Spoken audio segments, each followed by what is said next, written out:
Selamat datang di SMA Negeri 1 Dukun. SMA Negeri 1 Dukun adalah salah satu sekolah yang berada di Kabupaten Magelang. Sekolah ini terletak di Jalan Musuk, Kecamatan Dukun, Kabupaten Magelang.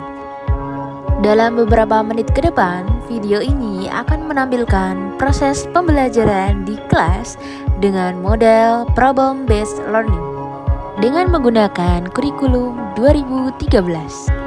Video ini bertujuan untuk mengedukasi dan memberi gambaran kepada para calon guru dalam proses pembelajaran di kelas.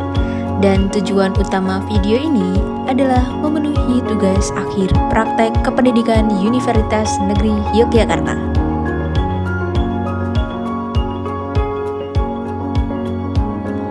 Berikut ini adalah susunan rencana pelaksanaan pembelajaran materi ketimpangan sosial.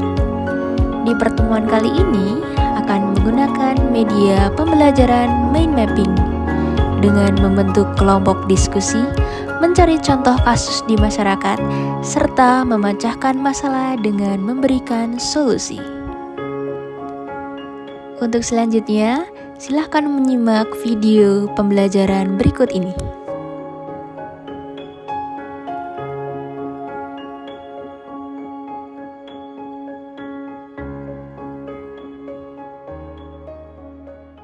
Assalamualaikum warahmatullahi wabarakatuh. Waalaikumsalam warahmatullahi wabarakatuh. Sebelum memasuki ke pembelajaran, coba dicek kanan kirinya atau di dalam mejanya itu ada sampah enggak? Cek dulu kanan kiri. Ini sampah. Kalau ada sampah, dibuang dulu.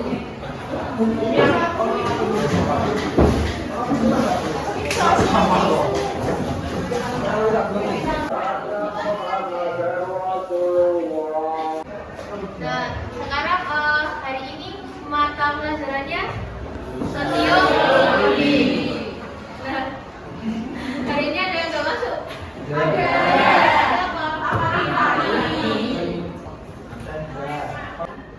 Apa?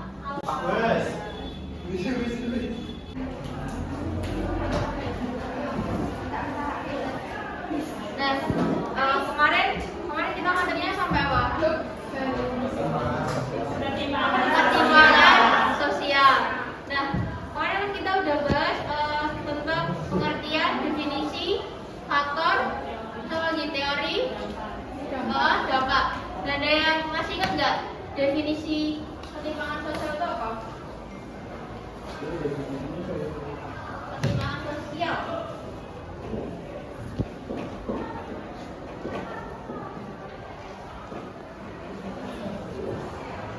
Ada yang masih ingat nggak? Nurma. Ada, saya. Ya, silakan Nurma. Jadi ketimpangan sosial itu merupakan kondisi adanya kesenjangan atau ketidaksamaan akses untuk mendapatkan atau memanfaatkan sumber daya yang ada, entah itu sumber daya alam ataupun sumber daya manusia sendiri. Oke, betul. Akses untuk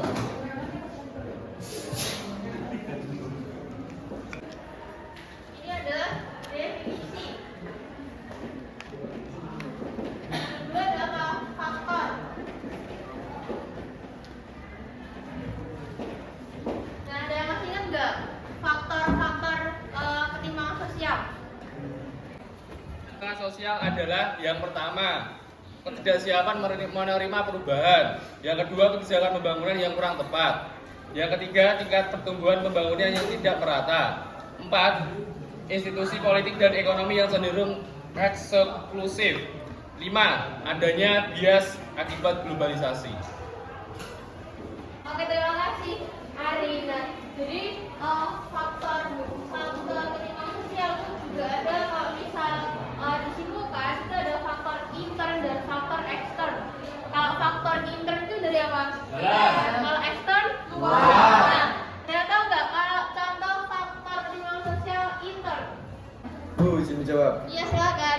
Kalau faktor inter itu faktor yang berasal dari dalam diri seseorang, sebagai contoh rendahnya kualitas diri seorang, dan ketimpangan sosial ini bisa muncul karena kemiskinan yang membelenggu pada masyarakat. Faktor ekstern. Faktor ini merupakan faktor yang berasal dari luar diri seseorang. Faktor ini bisa menjadi karena adanya birokrasi atau aturan hukum negara yang mengekang masyarakat sehingga mereka kesusahan mengembangkan dirinya. Selain itu, ketimpangan sosial dapat terjadi disebabkan beberapa faktor lain, yaitu kondisi demografis, kondisi pendidikan, kondisi kesehatan, kondisi ekonomi, kemiskinan, kurangnya lapangan kerja, perbedaan status sosial masyarakat. Sekian.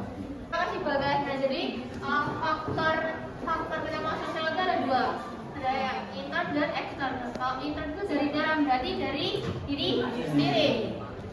Contohnya apa kalau faktor intern itu bekerja keras, mempunyai sifat optimis, terus berani mengambil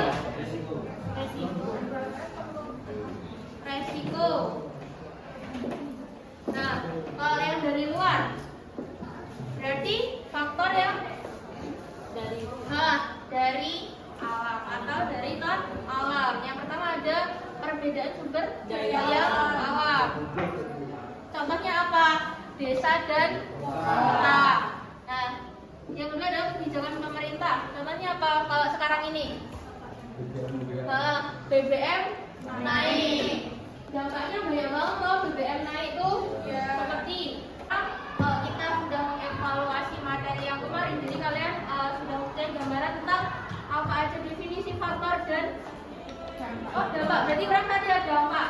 Masih ingat nggak dampaknya? Dampak ketimpangan sosial. Bu. Ya silahkan. Dampak ketimpangan sosial. Kualitas pendidikan masyarakat yang semakin rendah, tingkat kriminalitas semakin tinggi, kemiskinan, dan dekadensi moral, kemerosotan moral pada manusia, masyarakat. Kalian sudah tahu tentang ketimpangan sosial. Jadi kemarin ada tugas toh? Ada. Yang buat? Nah, sekarang kalian berkelompok sesuai kelompok yang dibuat kemarin. Ya. Oke. Sekarang. Oke guys, ini kelompoknya saya. Perkenalkan nama saya Yuan. Ini Bagas, ini Fitri, itu Sopo, Nenek, itu Yania, dan ini Ria. Sekian, terima kasih. Contoh-contohnya apa ya?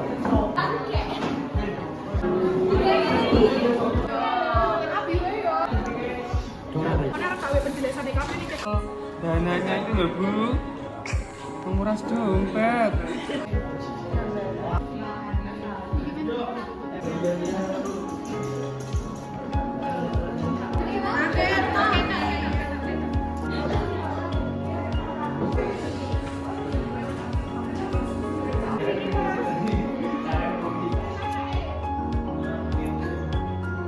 Ini kelompok berapa?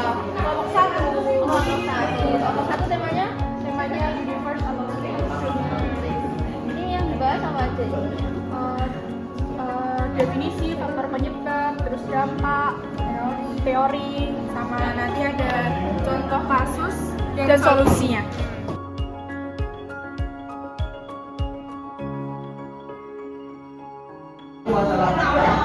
Orderannya ya yang udah selesai belum? Yang udah selesai. Kelompok berapa ini? 3. Jadi kelompok 3 boleh maju sama Assalamualaikum warahmatullahi wabarakatuh. Waalaikumsalam warahmatullahi wabarakatuh. Kami dari kelompok 3 akan mempresentasikan hasil dari kelompok kami yang bertema Sea View at Night. Selanjutnya kelompok kami akan presentasikan hasil presentasi yang akan dibacakan oleh Nitya. Definisi ketimpangan sosial.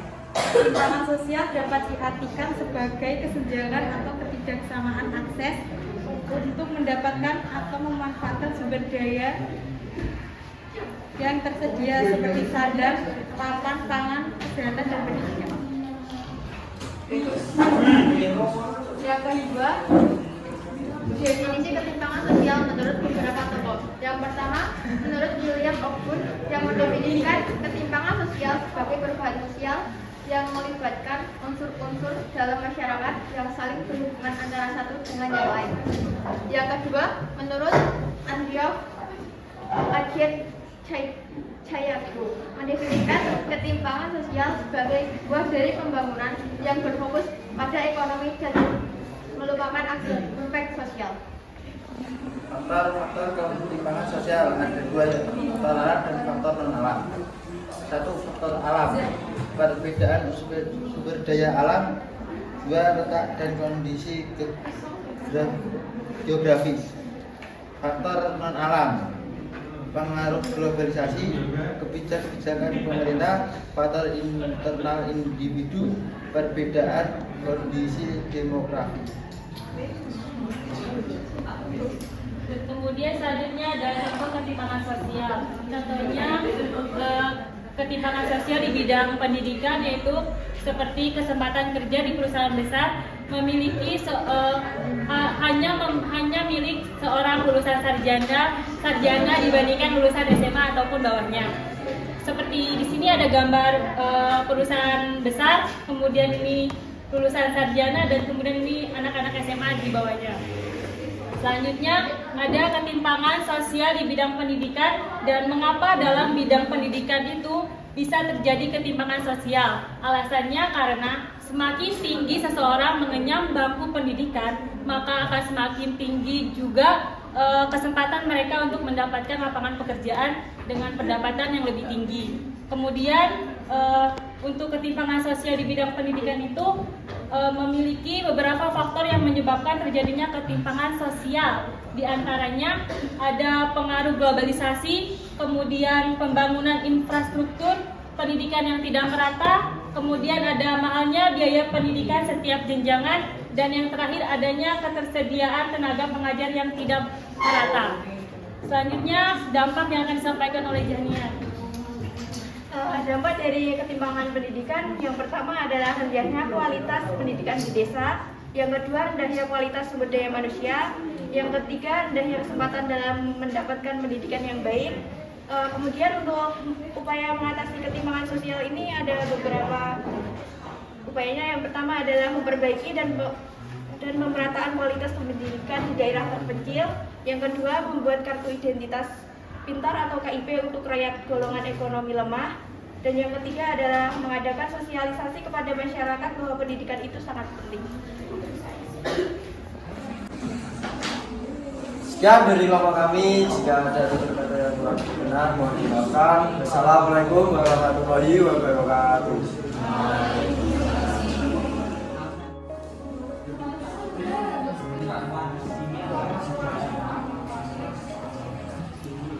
Kalian dulu buat kelompok yang belum selesai nanti bisa dilanjutkan, misal pada jam kosong boleh, pas istirahat juga boleh. Nanti ini kan baru satu yang presentasi. Nanti buat kelompok yang lain boleh minggu depan di 1 jam pertama. Nah, oke, baik, untuk pertemuan kali ini kita cukupkan dulu. Bila ada salah kata mohon dimaafkan. Buat pertemuan minggu depan jangan lupa disiapkan.